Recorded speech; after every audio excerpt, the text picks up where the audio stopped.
الحمد لله وكفى وسلام على عباده الذين اصطفى أما بعد فأعوذ بالله من الشيطان الرجيم بسم الله الرحمن الرحيم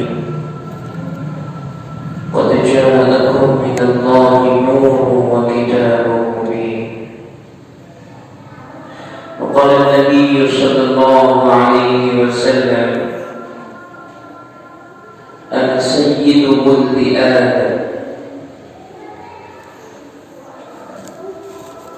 سبحان ربك رب العزة عما يصفون وسلام على المرسلين والحمد لله رب العالمين اللهم صل على سيدنا محمد وعلى آل سيدنا محمد وبارك وسلم اللهم صل على سيدنا محمد وعلى آل سيدنا محمد وبارك وسلم اللهم صل على سيدنا محمد وعلى آل سيدنا محمد وبارك وسلم أما بعد قابل احترام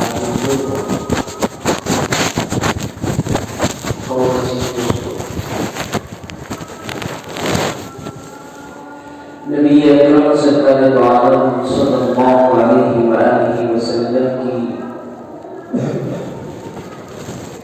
سیرت کے عنوان سے سلسلہ وار ہماری گفتگو کا تیسرا ہفتہ ہے۔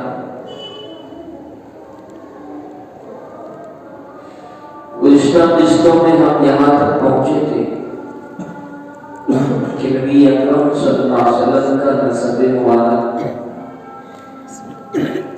اور آپ کی ولادت باصحابت سے قبل کیا کیا حالات پیش آئے۔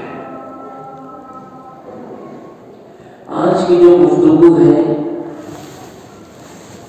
وہ نبی اکرم صلی اللہ علیہ وسلم کی ولادت کب ہوئی، کس تاریخ کو ہوئی اور ولادت کے موقع پر کیا کیا باتیں پیش آئیں، اس پر گفتگو کرنی ہے۔ اللہ رب العزت صحیح اور درست باتیں ہم سے کہوائیں۔ محترم بزرگوں، نبی اکرم سرکار دو عالم صلی اللہ علیہ وسلم کی ولادت باصحابت سے قبل واقعہ فیل ہوا تھا، ہاتھی والا واقعہ۔ اسی کے 50 یا 55 روز کے بعد نبی اکرم سرکار دو عالم صلی اللہ علیہ وسلم کی ولادت باصحابت صلح صادق کے وقت ہوئی۔ وہ دن جو تھا عید کا دن تھا۔ البتہ جو تاریخ ہے مشہور تو یہ ہے کہ 12 ربیع الاول کو آپ کی ولادت ہوئی، لیکن محقق اور تحقیق شدہ بات یہ ہے کہ نبی اکرم سرکار دو عالم صلی اللہ علیہ وسلم کی ولادت باصحابت 8 ربیع الاول اور انگریزی جو تاریخ ہے وہ 22 اپریل سن 570 عیسوی کو ہوگی۔ یہ انگریزی تاریخ 22 اپریل سن 570 عیسوی کو نبی اکرم سرکار دو عالم صلی اللہ علیہ وسلم کی ولادت اور آپ کی جو پیدائش ہوئی ہے یہ صبح صادق کے وقت۔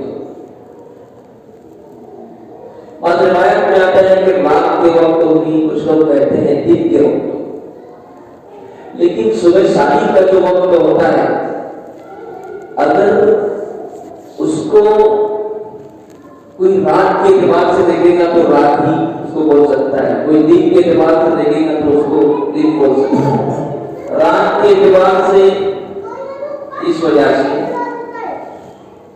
کہ رات کے وقت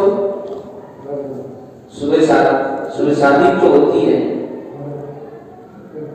یعنی ایک دم فجر سے پہلے ہوتی ہے، فجر کی اذان کا وقت وہاں سے شروع ہوتا ہے اور دن اس کو اس لیے کہتے ہیں کہ وہاں سے دن شروع ہو. بہرحال لیکن اس کی تدبیر یہی ہے کہ صبح شادی کے وقت جناب نبی کریم صلی اللہ علیہ وسلم کی ولادت پاک جس وقت تو سرکار دو عالم صلی اللہ علیہ وسلم کی ولادت باسعادت ہوئی تو کچھ واقعات پیش ہیں. چنانچہ ایک مرتبہ سرکار دو عالم صلی اللہ علیہ وسلم نے اپنے متعلق کے بعد بیان فرمائی صحابہ کرام سے کہ میں تم کو اپنے امر کے بارے میں بتاتا ہوں, یعنی اپنی پیدائش اور اپنی ابتدا کے بارے میں بتاتا ہوں.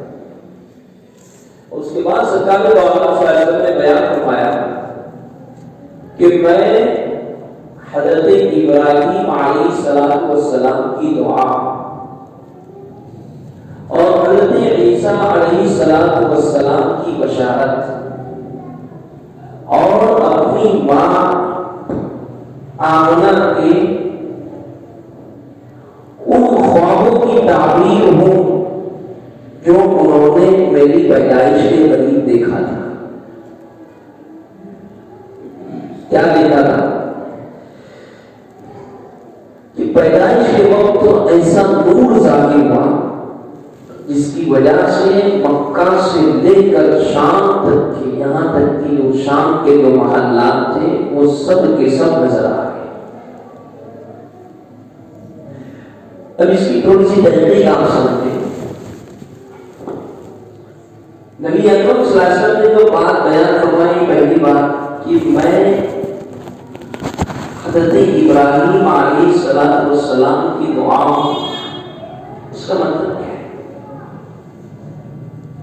اس کا مطلب یہ ہے کہ جس وقت تو اللہ رب العزت نے حضرت ابراہیم وہ اسماعیل علیہ السلام کو حکم کر دیا کہ تم دونوں باپ بیٹے مل کر کے خانہ کعبہ کی تعمیر کرو, تو یہ دونوں باپ بیٹے مل کر کے خانہ کعبہ کی تعمیر کر رہے تھے, گارا مٹی کر رہے تھے. تو تعمیر کے وقت تو ان لوگوں نے اللہ رب العزت سے بہت ساری دعائیں مانگی. ان میں سے ایک دعا کی جانب اس حدیث پاک کے اندر سرکار نے اشارہ کیا ہے. حضرت ابراہیم علیہ السلام کو اسماعیل علیہ السلام نے دعا کی ربنا وابعث فیہم رسولا منہم یتلو علیہم آیاتک ویعلمہم الکتاب والحکمۃ ویزکیہم, کہ اے ہمارے پروردگار ان میں ایک ایسا رسول مبعوث فرما, ایک ایسا رسول بھیجنے کے فیصلے فرما کہ جو ان پر تیری آیات کی تلاوت کرے اور کتاب و حکمت کی ان کو تعلیم اور ان کا تزکیہ نفس کرے. تو یہ ابراہیم علیہ السلام کی دعا. دوسری بات جو آپ نے بیان فرمائی کہ میں حضرت عیسیٰ علیہ السلام کی بشارت. قرآن کریم کے 28 پارے کی سورہ صف کے اندر اس بات کی جانب اشارہ ہے کہ وَإِذْ قَالَ عِيسَىٰ ابْنُ مَرْيَمَ يَا بَنِي إِسْرَائِيلَ إِنِّي رَسُولُ اللَّهِ إِلَيْكُمْ مُصَدِّقًا لِمَا بَيْنَ يَدَيَّ مِنَ التَّوْرَاةِ وَمُبَشِّرًا بِرَسُولٍ يَأْتِي مِن بَعْدِي اسْمُهُ أَحْمَدُ. کہ یاد کرو اس وقت کو جس وقت کہ حضرت عیسیٰ ابن مریم علیہ السلام نے بنی اسرائیل سے کہا کہ میں تمہاری جانب اللہ کا رسول بنا کر کے بھیجا گیا اور میں اس کتاب کی تصدیق کرنے والا ہوں جو تمہارے پاس پہلے سے موجود ہے, یعنی کہ توراۃ, اور میرے بعد ایک ایسے پیغمبر کے آنے کی خوشخبری دینے والا ہوں جن کا نام احمد ہوگا. یہ حضرت عیسیٰ علیہ السلام کی بشارت. اس کے بعد سرکار دو عالم صلی اللہ علیہ وآلہ وسلم نے جو بات, تیسری بات جو بیان فرمائی کہ میں اپنے والدہ کے خوابوں کی تعبیر جو انہوں نے میری پیدائش کے وقت دیکھا تھا کہ ایسا نور ظاہر ہوا کہ جس کے ذریعے سے مکہ سے لے کر شام تک کے تمام علاقہ، یہاں تک کہ شام کے اندر جو محلات تھے وہ بھی روشن۔ کتابوں کے اندر لکھا ہے کہ سرکار دو عالم صلی اللہ علیہ وسلم کی ولادت باسعادت کے وقت بہت ساری عجیب عجیب باتیں پیش آئی۔ چنانچہ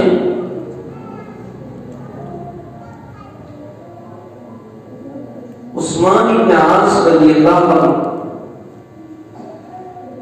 ان کی والدہ فاطمہ بنت عبداللہ کہتی ہیں کہ میں سرکار دو عالم صلی اللہ علیہ وسلم کی ولادت کے وقت حضرت آمنہ کے پاس تھی، تو میں نے یہ دیکھا کہ وہ سارا کا سارا مکان جس میں آمنہ تھی وہ گھر وہ مکان نور سے بھر گیا، اور میں نے یہ دیکھا کہ آسمان کے جو ستارے تھے وہ جھکتے چلے آ رہے، یہاں تک کہ مجھے ایسا لگا کہ کہیں وہ ستارے جو تھے وہ ٹوٹ کر گر نہ جائے، نہیں اتنا قریب آ گیا۔ اس کا مطلب یہ تھا، اس کا نقطہ یہ تھا کہ ابھی تک دنیا کے اندر جو کفر کی جو تاریکی اور ظلمت پھیلی ہوئی تھی، اب اس کو دور کرنے کے لیے، اس کو چھانٹنے کے لیے وہ شخصیت ظہور پذیر ہونے والی ہے، اس شخصیت کی ولادت ہونے والی ہے جو ان تمام تاریکیوں کو ختم کر کے ساری دنیا کے اندر ایمان کی روشنی کو بکھیرے۔ جناب نبی کریم صلی اللہ علیہ وسلم کی ولادت باسعادت کے وقت یہ واقعہ پیش آیا کہ کسرا کا جو محل تھا اس کے محل کے اندر ایک زلزلہ آیا خطرناک، اور جو زلزلہ آیا تو اس کی وجہ سے کسرا کے محل کے اس کے در و دیوار کے جو 14 تنبورے تھے وہ گر گئے، 14 تنبورے گر گئے، اور ایران کے اندر ایک آتش کدا ایک ایسا مقام جہاں پر آگ جلتی تھی، مجوسی جو لوگ آگ کو پوجا کرتے تھے وہ جو آتش کدا جو تھا وہ 1000 سال سے چل رہا تھا، 1000 سال سے وہ بجھ گیا اچانک، اور دریائے ساوا دریا اچانک چلتے چلتے خوش ہو، اب یہ پریشان ہوئے، صبح ہوئی، دربار لگا تو وہ ڈھان اور وہ شان اور وہ طریقہ جو ہوتا تھا ان کا بادشاہ کا، تو وہ جب آیا تو بہت گھبرایا، خطرناک ٹینشن۔ اس نے لوگوں سے تعبیر مانگی کہ اس کی تعبیر دو، لیکن کوئی تعبیر نہیں بتا پایا، تو اس نے ہیرا کی جو گورنر تھے نعمان ابن منذر، اس نے وہاں پر چٹھی لکھی اور کہا کہ ایسا ایسا میں نے خواب دیکھا ہے، تمہارے پاس جو سب سے بڑا عالم ہو اس کو میرے پاس روانا۔ تو وہاں پر ایک بہت بڑا عالم، ایک بہت بڑے عالم تھے جن کا نام عبد المسیح آتا ہے، نعمان ابن منذر نے اس کو بھیجا کہ جاؤ بادشاہ کے پاس۔ چنانچہ وہ بادشاہ کے پاس آئے، بادشاہ نے اس کے سامنے خواب کو بیان کیا۔ اس کے بیان کرنے سے قبل یہ کہا بادشاہ نے کہ میں نے خواب دیکھا ہے، اس کی صحیح تعبیر مجھے بتاؤ۔ عبد المسیح نے کہا کہ دیکھو تم جو تعبیر مجھے بتلاؤ، جو خواب مجھے بتلاؤ گے، اگر میرے علم کے مطابق ہوگا اور اس کی تعبیر میں جانتا ہوں گا تو میں بتا دوں گا، اور اگر میں نہیں بتا پایا تو میں جو مجھ سے بڑے عالم ہوں گے اس کی جانب میں اس مسئلے کو فارورڈ کر دوں اور ان کے سامنے پیش کر دوں۔ چنانچہ بادشاہ نے اپنے خواب کو بتایا، 14 تنبورے گر گئے، تو وہی ابتلا ہے کہ فارس کا جو آتش کدا تھا 1000 سال سے آگ جل گئی تھی وہ بجھ گئی. دریائے ساوا جو بہ رہا تھا وہ ڈوب گیا، خشک ہو گیا، ختم ہو گیا. تو تینوں باتیں بیان کی. عبد المسیح جو تھے وہ بھی شروع ہو گئے، اس کی بات مجھے نہیں معلوم، اس کی تعبیر میں نہیں دے سکتا. بولے مجھ سے بڑے عالم کے بات ہے. تو بولے کون ہے؟ بولے ایک ستی امام کے ایک عالم ہیں، وہ یہاں سے تھوڑے فاصلے پر رہتے ہیں، وہاں پر جانا. تو بادشاہ نے کہا تیز رفتار سواری کے ساتھ ان کو بجا کے جاؤ ان کے بعد اور جا کر کے اس خواب کی تعبیر پوچھ کر کے. چنانچہ یہ عبد المسیح یہ گئے تیز رفتار سواری پر سوار ہو کر وہاں پر گئے. تو ستی جو تھے وہ نزا کے حالت میں تھے، ان کا آخری وقت چل رہا تھا. لیکن بہرحال ہوش و حواس تھے خوابوں میں. جا کر کے باتیں بیان کی بڑی بلند آواز سے کہ دیکھو ایسا ایسا باتیں پیش آئے. تو سن کر کے بیدار ہوئے اور اس نے کہا کہ دیکھو یہ جو واقعہ پیش آیا ہے یہ دراصل نبی آخر زمان کی ولادت کا وقت ہو چکا ہے. قرآن پاک کی بہت زیادہ تلاوت ہو اور عصا والی جو شخصیت ہے وہ رونما ہو. اور یہ جو 14 کنگورے جو گرے ہیں اس کا مطلب یہ ہے کہ کسرا کی خاندان کے اندر یہ جو سلطنت ہوگی صرف وہ 14 خاندانوں تک باقی رہے گی. 14 خاندانوں تک باقی رہے گی. اور کہا کہ وہ آخری وقت جو ہے وہ نبی آخر زمان کا وہ ہو چکا ہے. اب یہ بول کر کے وہاں پر آئے. آنے کے بعد اس نے بتایا عبد المسیح نے آ کر کے کسرا کو تھوڑا اطمینان ہو کہ ہماری بادشاہ ابھی 14 بادشاہوں تک چلے گئے. اب 14 بادشاہ بولے 200-300 سال گزر جائیں گے، وہ ایسا سمجھ رہے تھے. لیکن اللہ کا کرنا ایسا کہ صرف وہ 2 سال کے اندر 10 بادشاہ بنا ہو. ایک نے دوسرے کو قتل کیا، دوسرے نے تیسرے کو قتل کیا، تیسرے نے چوتھے کو قتل کیا، کسی نے کسی کو مار کے اس طریقے سے واقعات پیش. بالآخر وہ جو کسرا کی جو سلطنت تھی ہمارے آقا حضرت محمد رسول اللہ صلی اللہ علیہ وسلم کی ولادت باسعادت کے بعد ولادت باسعادت اور پھر وفات اور پھر حضرت ابوبکر صدیق کی خلافت، عمر کی خلافت، یہاں تک کہ حضرت عثمان رضی اللہ عنہ کے زمانے خلافت کے اندر وہ ختم. اس طریقے کے واقعات پیش ہیں. بہرحال ان حالات کے پیش آنے کے بعد ہمارے آقا حضرت محمد رسول اللہ صلی اللہ علیہ وآلہ وسلم کی ولادت باسعادت آپ دنیا کے اندر تشریف لائے.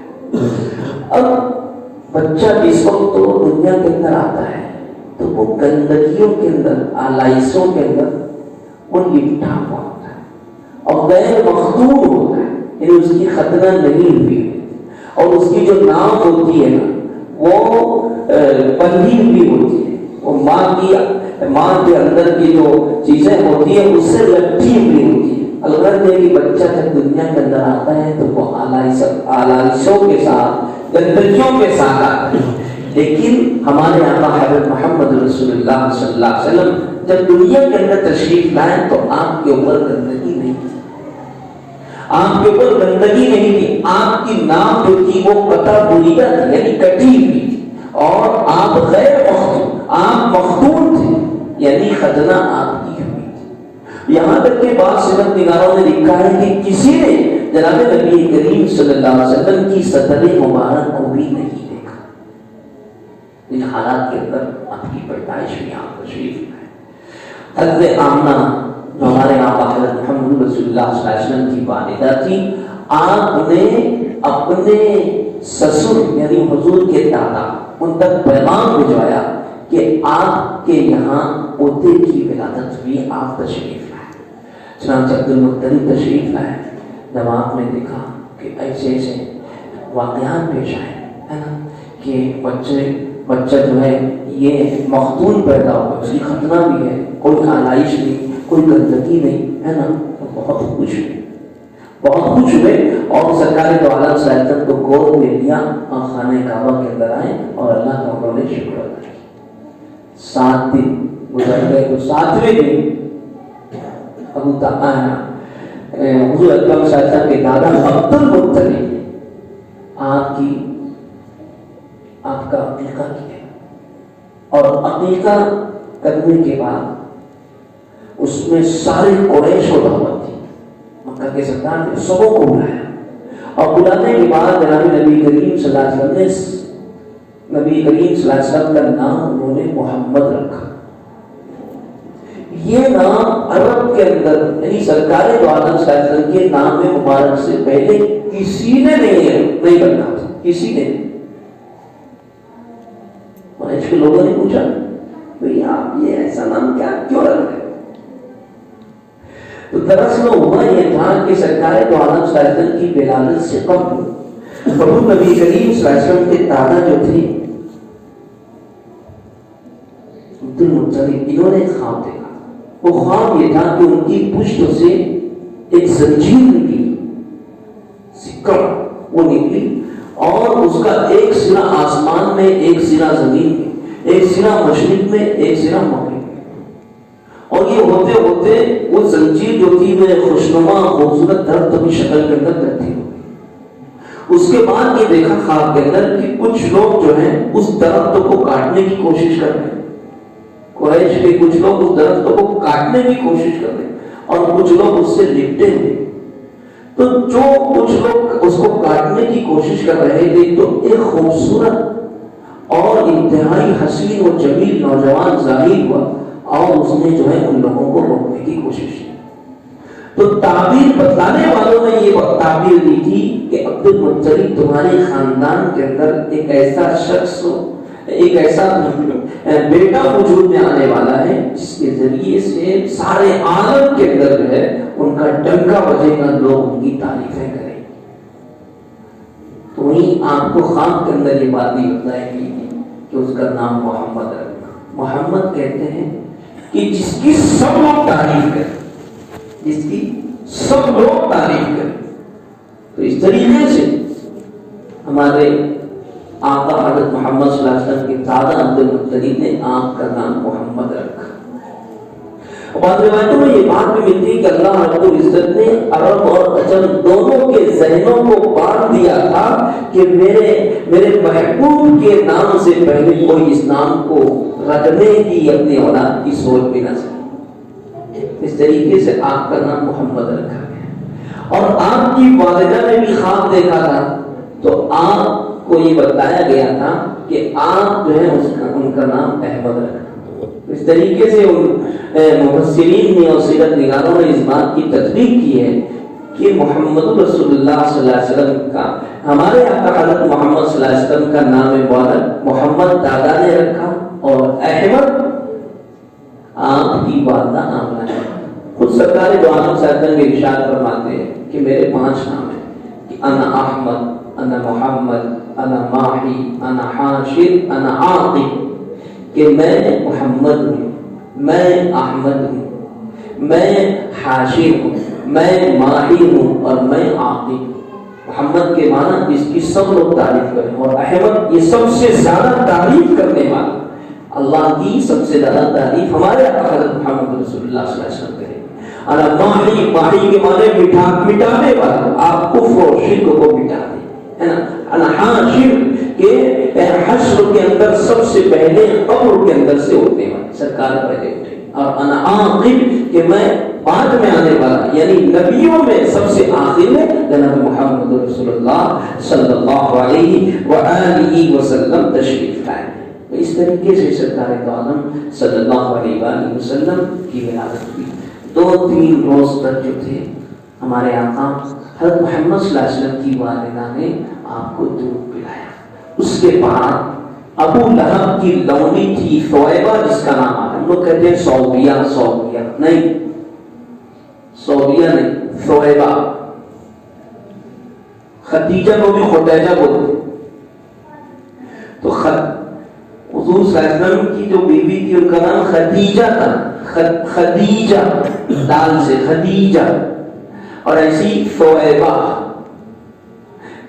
اور جویریہ نہیں ہوتے، جویریہ یہ اصل ہے۔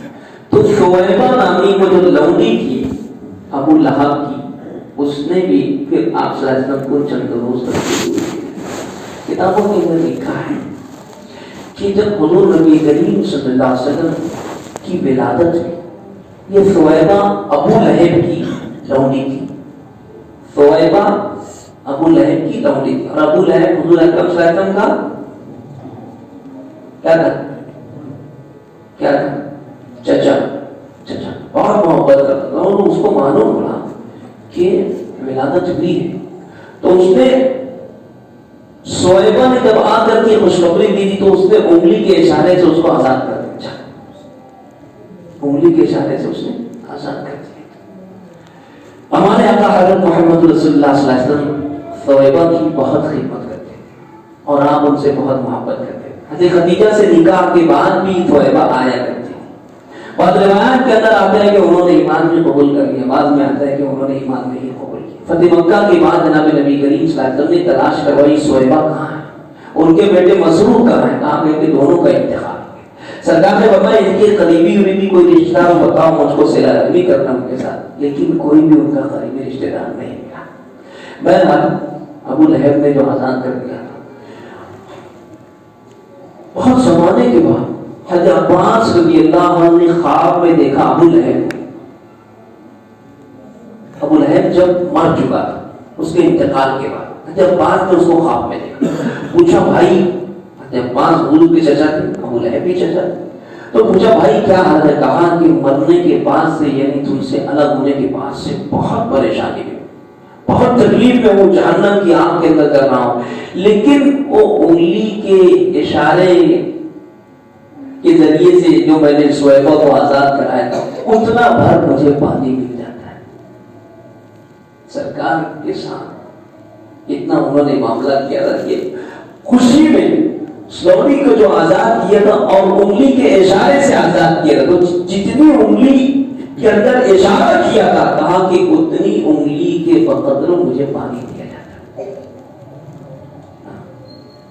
اتنی انگلی کے بقدر۔ اور جس دن سرکار کی پیدائش ہوئی تھی 2 شوال یعنی پیر کے دن، اور اسی دن اس نے آزاد کیا تھا، تو اس کو خوشی ہوئی تھی، تو سرکار دو عالم صلی اللہ علیہ وسلم کی ولادت کی ہے نا، اس کو خوشی ہوئی، تو اس نے جو ہے اس طریقے کے کام کاج کیے تھے کہ ثویبہ کو آزاد کر دیا، خوشی کا اظہار کیا، تو بولے پیر کے دن بھی جو میری عذاب کے اندر تخفیف ہو جاتی ہے اس کے اندر ہلکا کرتی ہے۔ بہرحال یہ سرکار دو عالم صلی اللہ علیہ وسلم کی ولادت باسعادت اور آپ کی چند روزہ جو ایام رسالت تھے میں نے اس کو بیان کیا۔ پھر آگے جو ہے سرکار دو عالم صلی اللہ علیہ وسلم قبیلہ بنو سعد کے اندر گئے اور پھر وہاں پر آپ نے کتنے سال گزارے، اس کے اوپر مزید گفتگو ہوگی۔ اللہ ہم سب کو ہمارے آقا حضرت محمد رسول اللہ صلی اللہ علیہ وسلم کا سچا اور پکا عاشق بنائیں، آمین۔ باقی